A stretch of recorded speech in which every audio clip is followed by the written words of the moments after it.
Inkosi yami.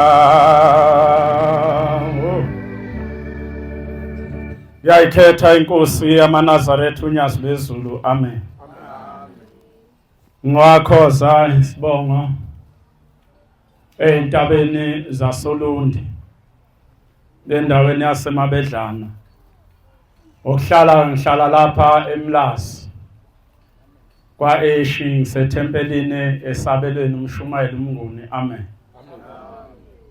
Siyabonga bantwana bakaNkulunkulu umusa nothando lukaNkulunkulu omuhle wasebuhleni uShambongcwele unyazi lwezulu lokuba asimemela kulomzi wakhe emkhosini omkhulu, umkhosi wentethelelo, umkhosi wesabatha. Amen. Leli sabatha bangcwele lafika noShembe. Inhloso kaShembe ukuza emhlabeni ingoba abantu abadala kakhulu abaphambili namakhosi akulelizwe amadala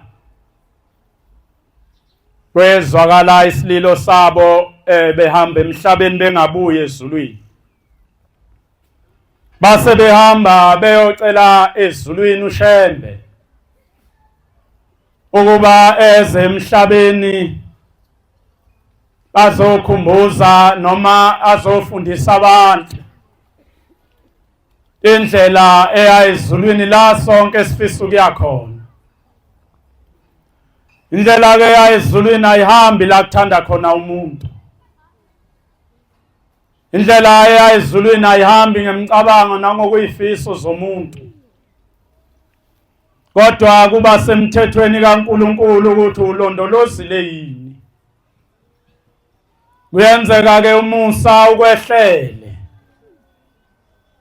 mhlambe umthetho kaShembe ukwehlule, kodwa bese uphumelela ngomthetho wegceke ozalwa kulo nogane kulo nolibhekile. Mhlambe ngokugcina imithetho yalo uNkulunkulu bese ngalokho nje kukodwa bese ungena ezulwini. Ngelinye ilanga sake sahamba ngaya ngapha eBabanango. Celwa enye insizwa ukuba sizothandaza lapha kubo. Mangabe sifika ke siyaxoxa. Seyithi-ke lensizwa, mhlambe mfoka mkhathini ninani nenhlanhla. Njengoba nikhonza uShembe mhlambe kini sabatha langena kahle. Uthi-ke thina lapha ekhaya isabatha lingenanga kahle. Ungena kwesabatha noma ukulandela uShembe unabantu abalalayo namhlanje basemathuneni ngenxa yokuthi babethanda uShembe. Kodwa umndeni wawungavumi ungakwemukeli lokho. Uthi ngelinye ilanga masilandela indaba kakhokho wethu, uthi kwakuyikhathi kamqalo wendlela esemzini wakaNongoma uShembe la ekhona. Uthi lapha ekhaya kwagulwa kakhulu, kwakusakhiwe phansi kwentaba iZungeni esigodini saseBabanango.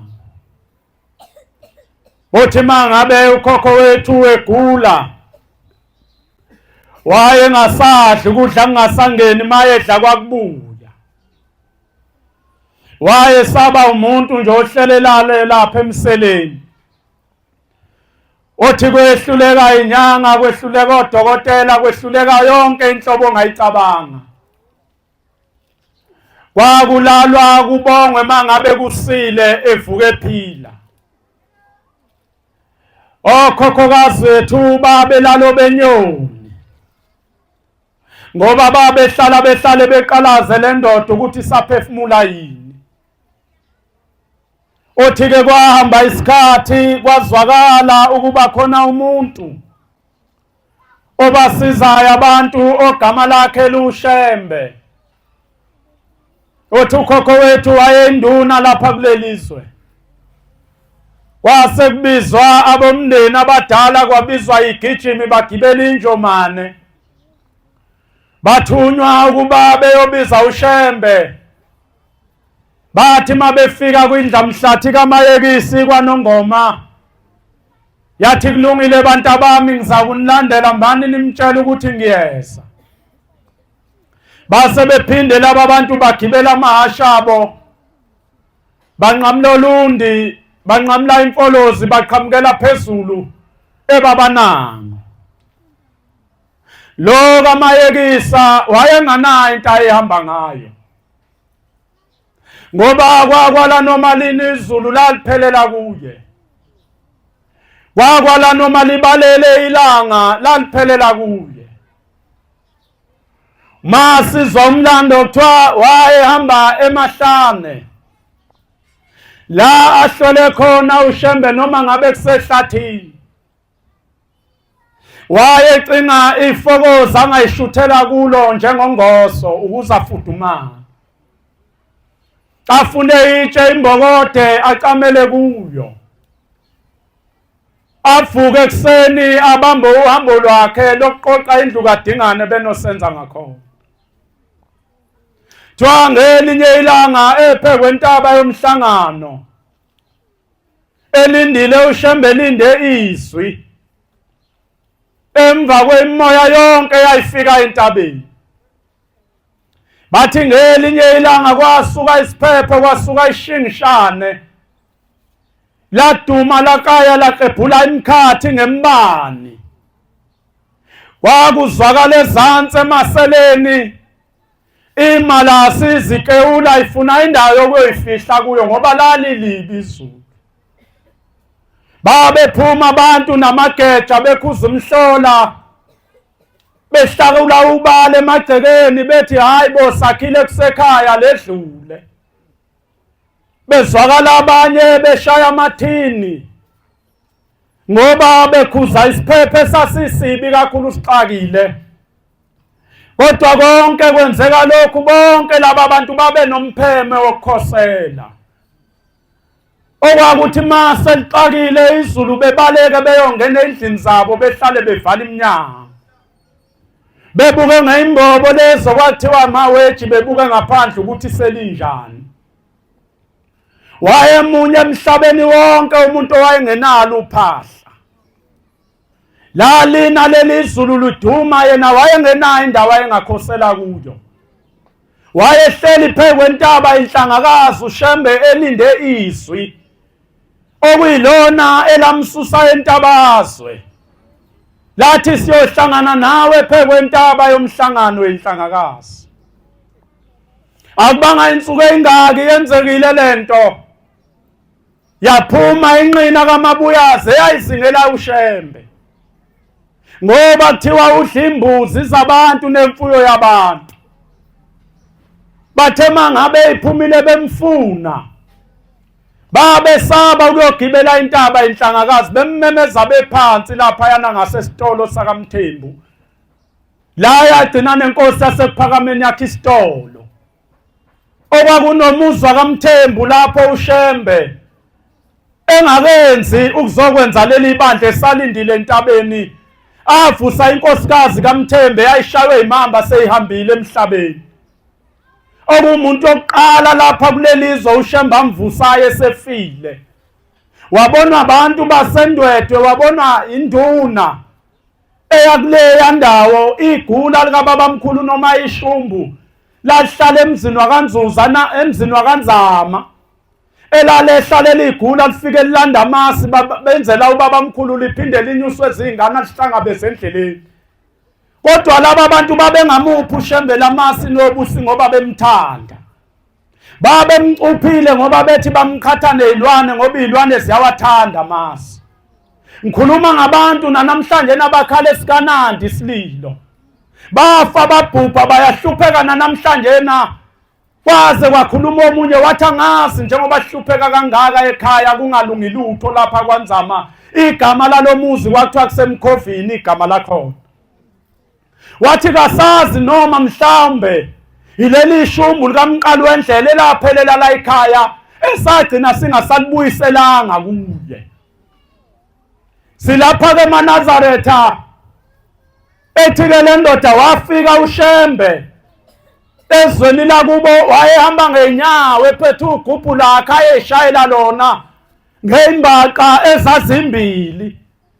Ethi wathi mayefika lapha ekhaya base bephuma abantu wahlala lapha yana basebeza kuya bomndeni yakhishwa le ndoda yabekwa lapha. Base besho bathi nceke kaNkuluNkulu sigulelwa unangu ukhokho wethu oseneminyaka egula kasadli. Twa into kaMayekisa yacela amanzi yabusisa amanzi yayisithi abamphuzise base bemphuzisa yayisicela indishi yathi abayibeke lapha phambi kwakhe. Uthe mayegonyuluka lo muntu kuphuma kwakungaphakathi kuye kwaphuma isigaxa esasinobulwembi ibhola engathi itennis esasigoqo ubulwembi wayesebesivula phakathi ethi abasivula uShembe mase besivulile base bethola inhlayane zamabhodlela akrashekileyo. Base bethi laba bantu uNkulunkulu wasekuphakameni sebebonga ukuba basindisele le ndoda. Bathi ke laba bantu nceku uhamba ngeenyawo ibanga elide umhlaba wonke lona uhamba ngeenyawo awunamonto awunanjomane. Base bethi yini singakubonga ngayo. Base becabanga ukuthi cha sinehashi la ekhaya elingagitshelwa ngendlela elinola kangayo. Lokhu lazalwa leli hasha kaze ligitshelwe umuntu. Sathenga nasi isihlalo salo namatomu yonke into intsha akazi setshenziswe.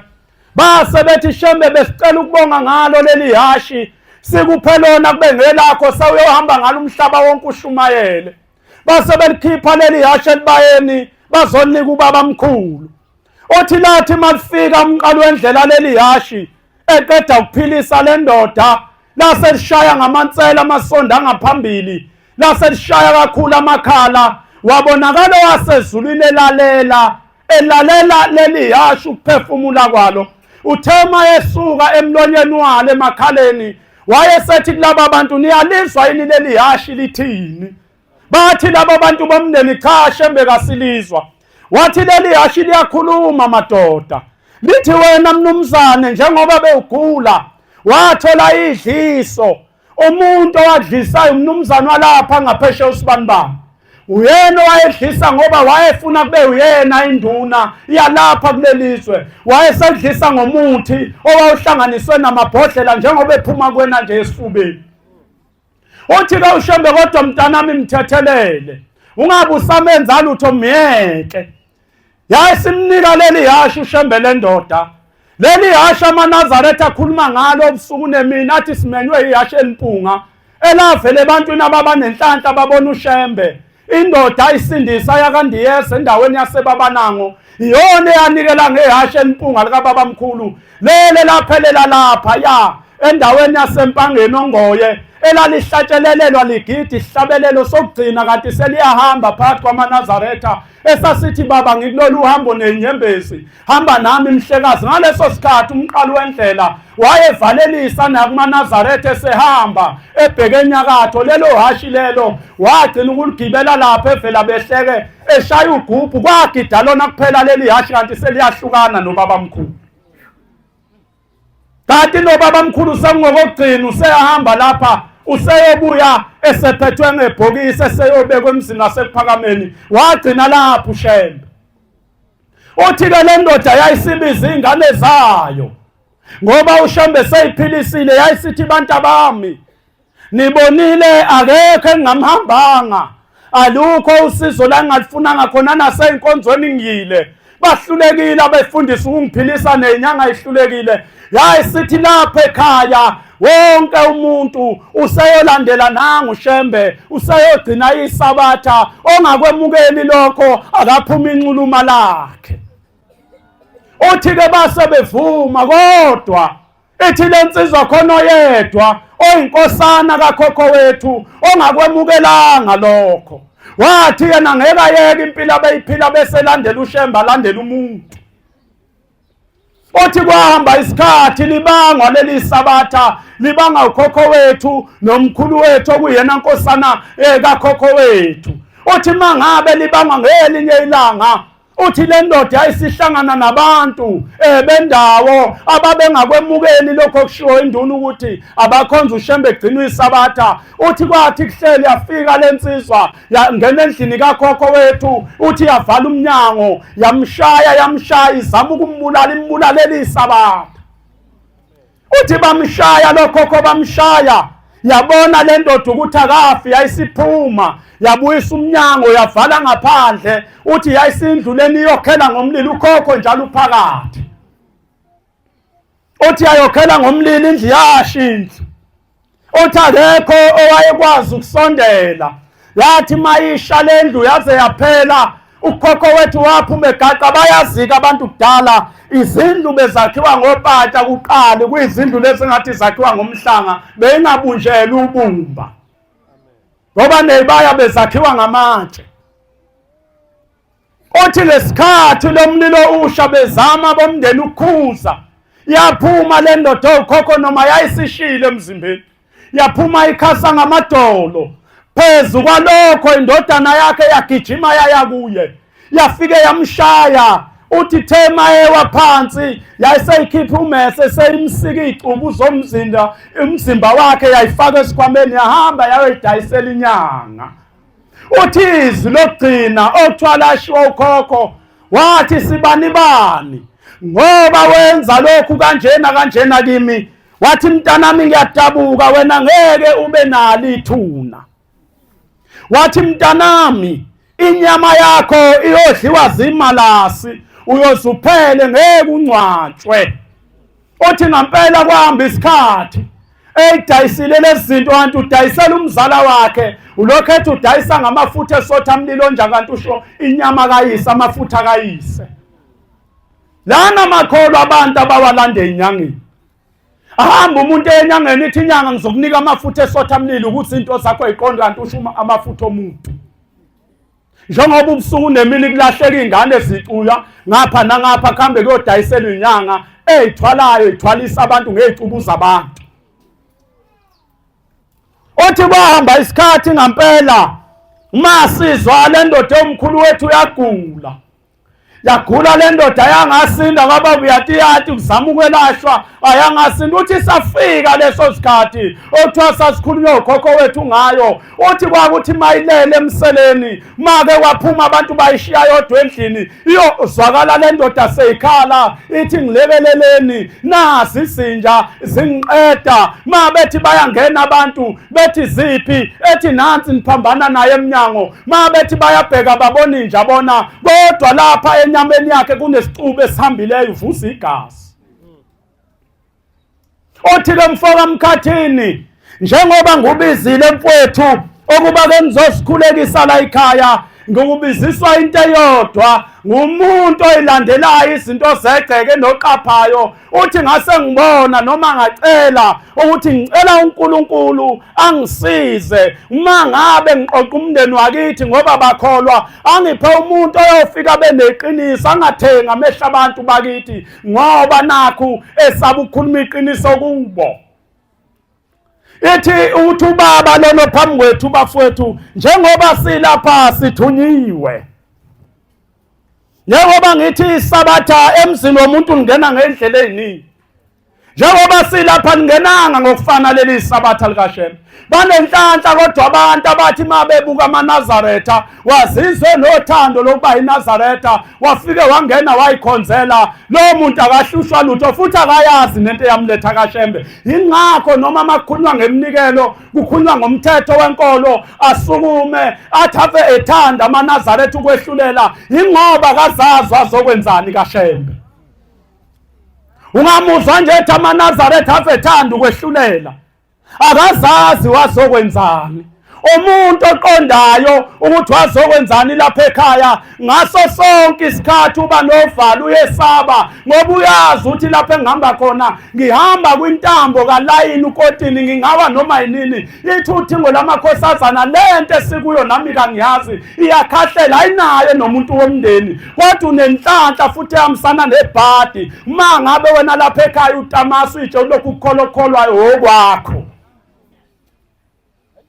usukunebhadi ngoba abantu abasuke bethunywe imndeni njengoba silapha abafethu emhlabeni okholwayo nongakholwa akekho umuntu ozalwa ngokwentando yendoda nonkosikazi abavele behlangana athi hayi yazi sibani ngicabanga ukuthi sithole ingane bakhona abantu bayayifisa ingane kodwa kabayitholi ngoba umzalwa komuntu emhlabeni usuka kwizivumelwano sikaNkulunkulu nethonga futhi ukuza kwakhe lo muntu emhlabeni usuke kuneduty noma umsebenzi asuke lethelwe wona uma sonke uNkulunkulu namathonga semakithi bengasikhombisa ukuthi njengoba mntana misakulethe emhlabeni sasifuna uzolungisa u1 no2 no3 angicabanga ukuthi kunomuntu lapha eNazaretha noma lapha emhlabeni ongake ngazazi ukuthi uphila impiloni ngoba sonke sibekelwe isikhathi iwashi liyabala kancane kancane eyintweni owathunywa zona emhlabeni ukuthi uzoyilungisa yini osuwayenza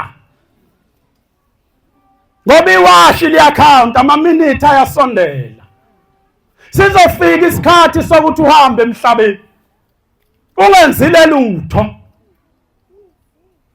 thola ukuthi njengoba silapha khona umuntu useze wayishintsha kawu4 eNazaretha waqala njengokalika njengathi efike esontweni wabona ukuthi ukalika hayi khona ukho ezintweni waphuma wangena kulo kuthiwa yini ngena sebehleli waphuma ngena sebehleli wangena kuthiwa yini lenenye igoli eselikhona manje sengisho lezi ingubo ongazone kaShembe lezeni lezi ezeni lezi engibalayo manje hayi kaShembe waphuma khona yakuyafika yasheshe yasithela okuthiwa ungibambe ngiyashelela yayisilk ngiyabona basheshe bayiyeka ngoba yayicwebezela kakhulu iyona yagcina isijwayeza izibuko ngangayifaki izibuko safa amehlo ngazo ngoba lalithi malibalela umuntu wakhona ehamba lapha wawuchopheke ngathi uphethe isibuko kodwa kuthiwa ingubo yesonto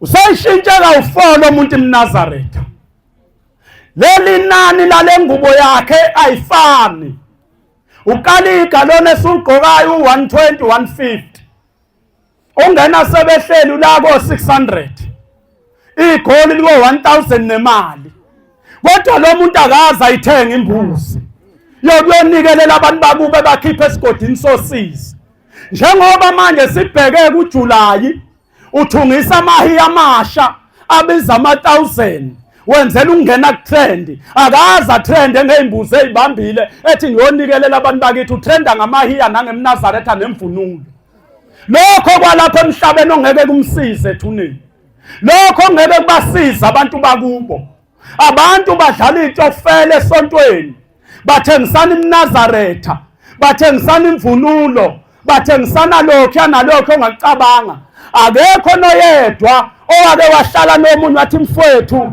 kangisebenzi ngiyababona abanye abantu benikela ngeimbuzi kuShembe ngiyafisa nami ukunikela ngembuzi emzini wasekuphakameni kulo 350 esunikwa uhulumeni bengicela sihlangane ngoba siyazana ethempelini impilo esiphila nosizi lethu sithengisana imbuzi bafethu kulenyanga sithengisa omunye ngezawu sithengisa omunye siyonikelela imindeni yasemakithi kuShembe ngale sitofeleni idlalayo seyimpuphu namarice sangoDisemba asimsiza umuntu olele ethuneni futhi nawe ngesikusize ngomhla kuphela ngeke ungene ezulwini lakini ngokuthi njalo ngoDisemba wena bewuthenga igrosa into yokufaka ezulwini ilena uShembe athi ayenziwe njengoba uneminyaka uyiNazaretha umuzwa sebuhleni wona wavula amasanga sebuhleni usogijima ngoJulayi uyongenisa umdedele kodwa uneminyaka wena akazunikela umnikelo okuvula amasanga umuzi kaNkulunkulu uneminyaka wena akazi unikela umnikelo wamaGetsemane indle emphefumulo kaShembe uneminyaka wena akazi unikela umnikelo weyibani eyinikelwa lapha ebuhleni bese uthi kusasa ngiyanikela nezinto ezenzela uShembe ngiyazenza, ngiyasebenza noma ngisebuhleni, ngiyasebenza emahhotela ey'cilothini, kodwa uShembe akangiphenduli. Kanti uzwa kanjani? Uzokuphendula kanjani uShembe? Ngoba